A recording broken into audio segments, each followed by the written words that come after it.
top 8 today with True Dracos at the OTS series. Playing True Dracos. 41 cards, extra deck, Jerry's. My record today was 4 wins, a tie, and a loss. Got 6th place after Swiss. 48 duelists. Yes. At top cut, at top 8, lost the game. Won game 1, lost game 2. Technically, it would have been a tie in round 3, but you know, it's a top cut. We don't want any of those, so I lost. In time. First match of the game. First match of the day was my first match. Oh crap. Okay, I remember everything but the first match. Everything after will come to me. Second match was Burning Abyss, which was my only loss in Swiss. Second match was True Guys. Third was Crusadia. 5th was Cyber Dragon. 6th was Sky Striker. What was my first? Is it coming to me? It's stuck one. What was first match? Was Magical Musketeers. There we go. Alright, just stick that deck out. Yeah. So let's get started. Moving side deck tokens, extra deck. Now onto the main deck, starting with the monsters. We have the True Dracos themselves, 1 Dynamite, 3 Ignis, 2 Maiden. This is the ratios I like to work with. Honestly, I think Maiden's the worst one, and I was considering cutting her off today for Waterfall of Dragon Souls, but you know, she's a body, and when it comes to it, I'd rather have another big beat stick on field rather than just a trap that generically searches. Ignis, he's a good boy. He gets your spells out, which in turn gets you more draws, more advantage and whatnot.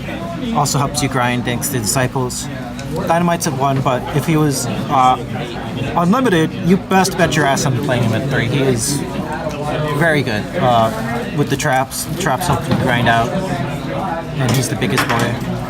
So yeah, rounding out the monsters, we have 2 Inspector Borders. For the longest time, I was playing a mono because back in Pendulum format, I just remember Inspector Border being completely ass going second against Pendulums, which were the best deck at the time because they'd have, Link, an Xyz, a Fusion, 3 Negates, and that's not enough to justify running Inspector over a mono. So that's why I had it for the longest time, but then something clicked to me this morning. Hey, we're not in Pendulum Magician format anymore.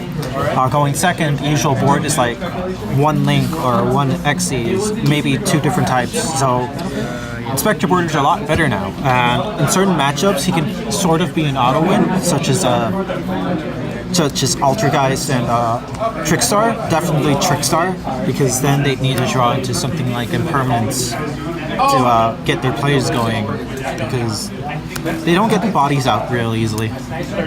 And again, it's a big boy, so they beat over the Trickstars. He beats over the Trickstars really well.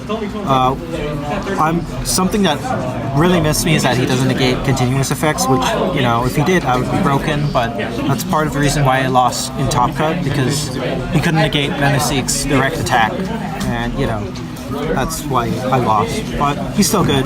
We'll definitely run him. Might experiment with him at 3 at some point in the future, just so I can see him more often, but might also flop. But yeah, that rounds out the monsters. Going on to spells, we have the True Draco spells, which consists of 3 Diagram, 3 Heritage, 3 Disciples. Diagram is still pretty good, but just not as good anymore since Masterpiece is gone. And, you know, you still want to run at 3, but you don't want to have multiple in your opening hand. So later on, as I'm going to show, I don't have. Well, Terraforming's at 2 anyway, but even before Terraforming was at 2, I only ran 2, so I don't see it more often. But still very good. Gets your searches out and whatnot. Helps you break boards by popping your spells and traps. Heritage, good draw power and whatnot. Just not a lot I could say. Disciples, absolutely the best, even though Heritage nets you more pluses. In my opinion, Disciples helps you grind so much by recycling all of your used spells and traps. It makes sure you can just keep your advantage and, you know, still play. Love this card. Definitely need the supers at some point.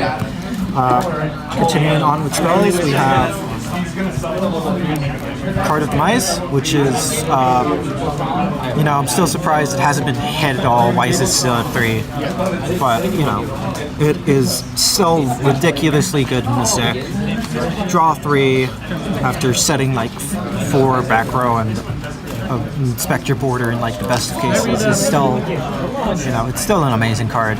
But, yeah, not a lot for me to say here. For the deck diggers, we have 2 Terraforming and 2 Pot of Duality.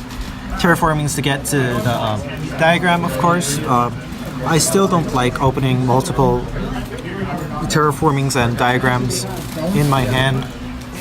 I'm drawing it late game after you've used all your diagram stocks, but you know, I think it's a necessary evil in order to get as much consistency as possible.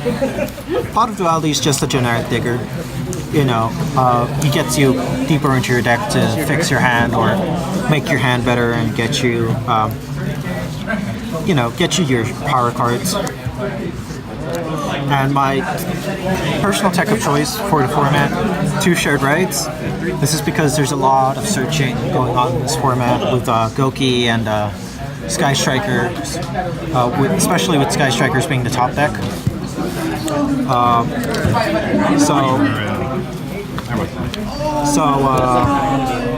Yeah, this guy is basically Maxi, but except for searches, and you know that's very good this format because it forces your opponent to either completely stop, because then playing Dracos you're going to get so much advantage, or they're going to try to force them to try to OTK you in that turn, and if they play in Sky Strikers, that's not going to be easy. They need to have a lot of they need to be able to make Boreal Sword, and that's not very easy.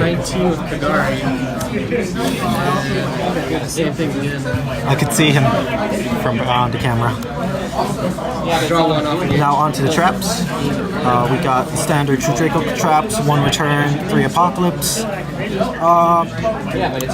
I barely use Return, but that's mostly because it's at 1. I'm sure I'd be able to focus on him more often and abuse him more often if he went up to like 2 or something, but you know, it's fine. So strong. Can help you make great plays if you revive it during a dead Draco during your opponent's turn. 3 Apocalypse. Love this card. People really underrate damage values and whatnot in the battle step, damage step, and you know, the fact that you can activate it in the damage step to pop your other traps or your other spells to slowly terror your board, that's pretty good, because then there's not a lot of things your opponent can do to negate set destruction, so that's pretty nice. Now onto the Floodgates, we have the board controllers, Chosen Match, and Rivalry of Warlords. They're both pretty good this format, very similar. Chosen restricts you to 1 attribute, Rivalry is 1 type. I personally think Gozen's better this format because there's a lot of there's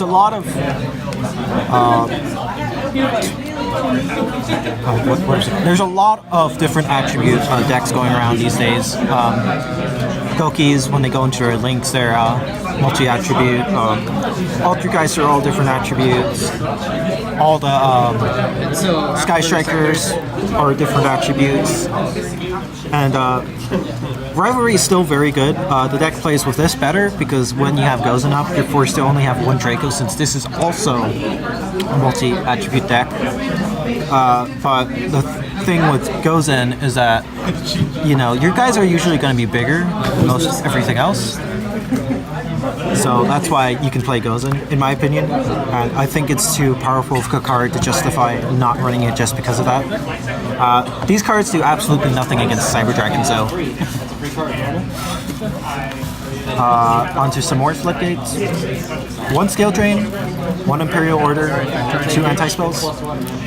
Skill drain is to help shut down boards that would have like multiple negates up or something.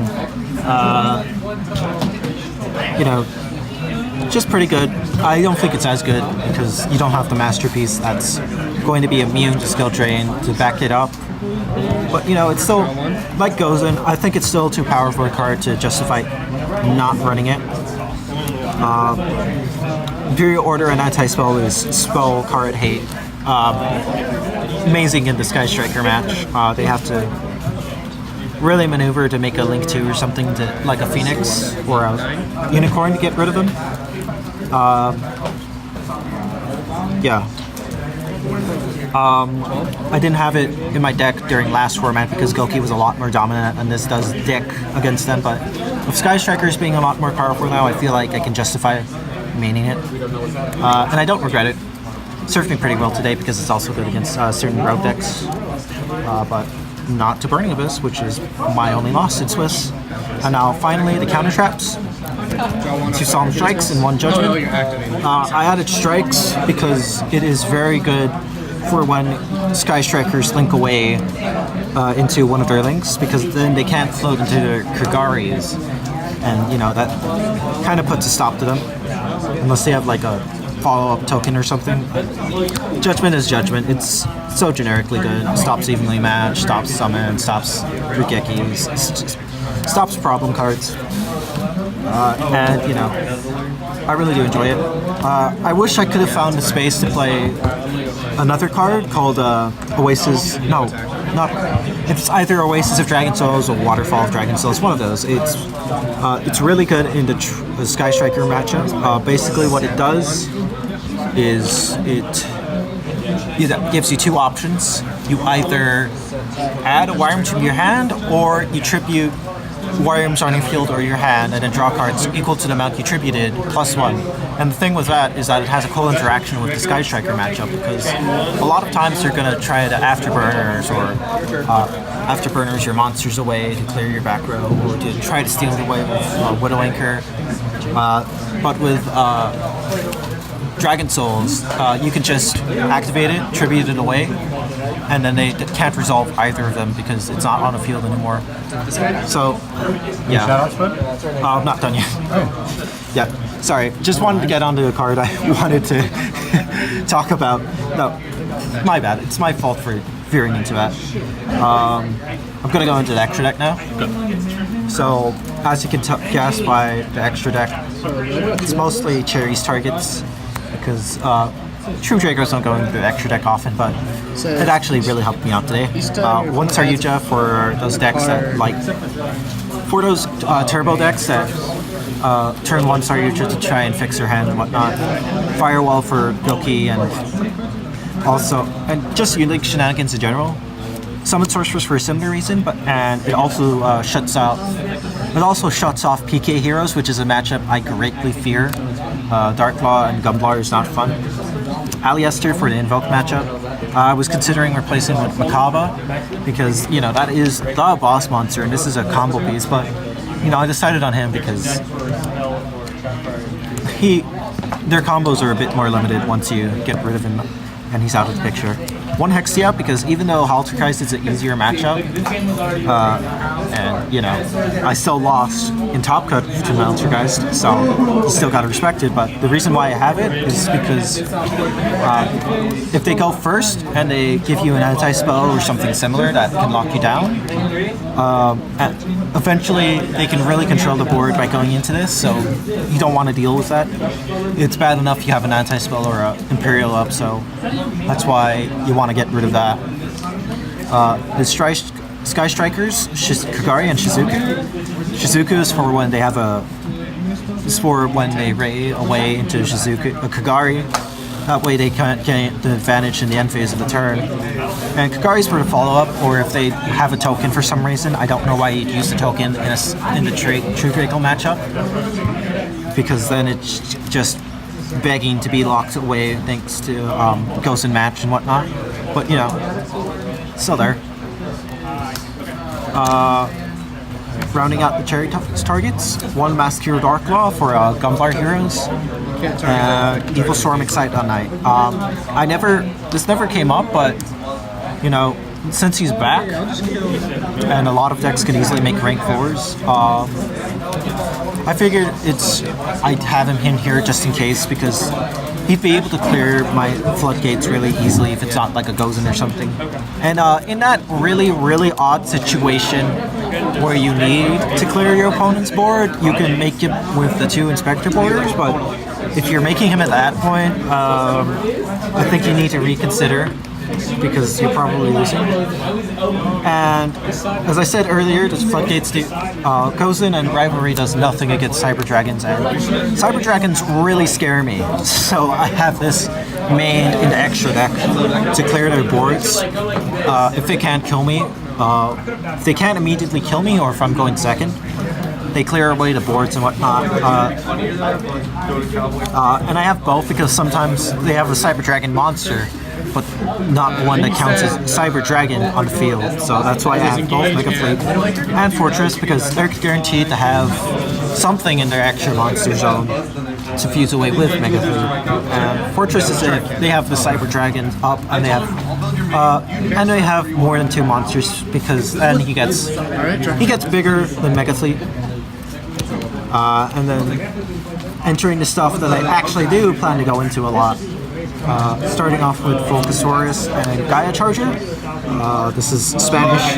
Is it Spanish? Yeah, it's Spanish, not Portuguese. I don't know why I pointed that out. This is Fulcasaurus is really good for clearing boards and ending games, along with time.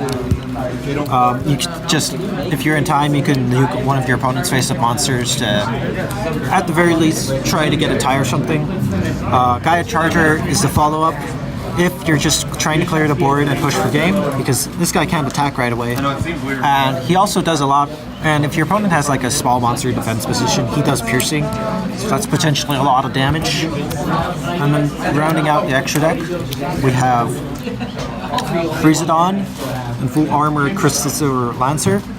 You don't use this effect at all. It's detach 1 to attach the material to another Xyz monster. That's not practical in Master Rule 4. You use him because he's the only generic rank 5 water monster you can use to go into Crystal Zero Lancer, which you mainly use as you're out. If you fuck up and I'm sorry, I said a no word. If you mess up and pop Awaking the Dragon.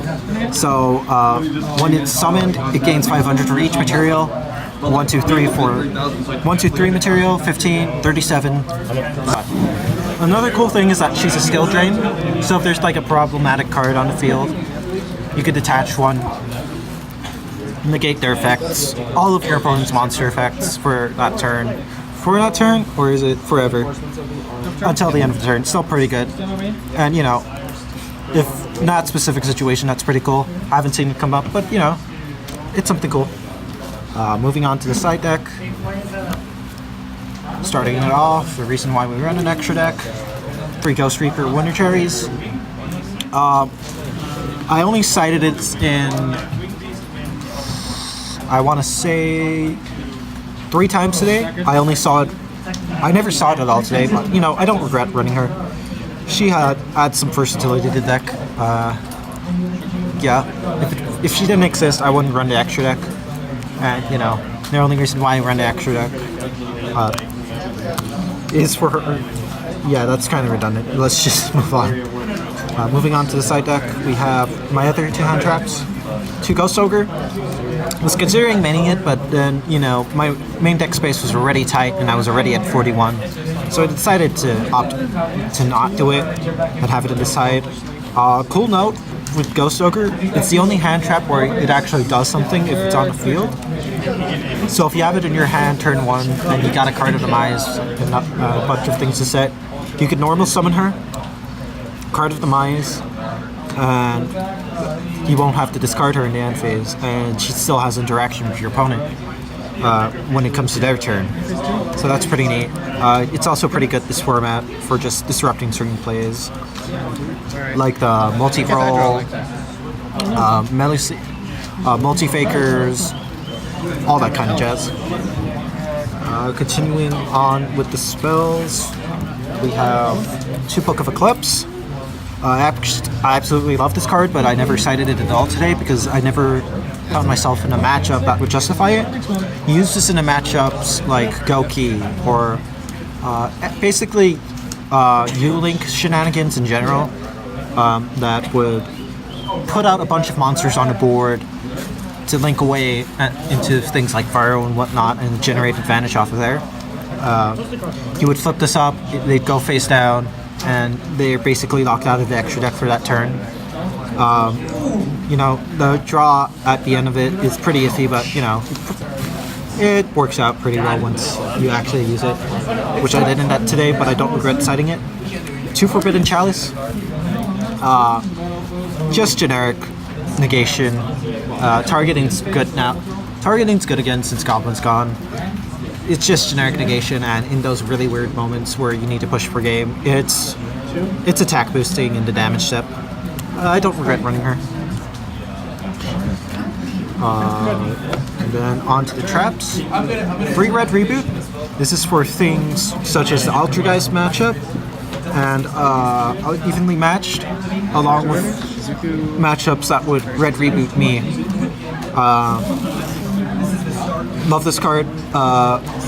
Was considering running something like Wiretap at first, but then I realized, you know, with Wiretap and also Dark Bribe, your opponent can still activate trap effects immediately after that. So if you negate the first evenly matched and they just so happen to have the second evenly matched in their hand, then it's a really salty experience. With Red Reboot, you know they're not going to be able to do any other trap shenanigans for that turn, and even though it gives them a card, you can it's fine because you could usually play around it, or if it's on your turn, you could just pop it with one of your Draco spell and traps. Even though it's technically used, even though it's more so something used in hand, it's fine to like set it if you're drawed optimized, because not a lot of people, if they have something like evenly matched or in the first place or like impermanence, they usually will just go straight to using that. They don't tend to clear the back row with stuff like Twin Twisters beforehand. So yeah, fine episode again. And then finishing out the side deck, we have 3 Mind Crush. Amazing card today. It's a good generic side for decks where your floodgates do nothing, because everything adds something from the deck to the hand these days, even if it's like a slow add or something. So that's pretty good. It's also an out to things like evenly matched, and you know, the more evenly matched hate in this deck, the better. Yeah, not much else for me to say. Cool. Do you want me to go over the matchups or no? You did matchups. Oh, I did. Shout outs to Area 51 for hosting this OTS event. Shout outs to the Chuckle Hut. And just shout outs to the players here in general. I really enjoyed myself today. Even though I didn't get my invite, I still had fun. I don't regret coming here. That's about it. Thanks for watching. Thanks, man.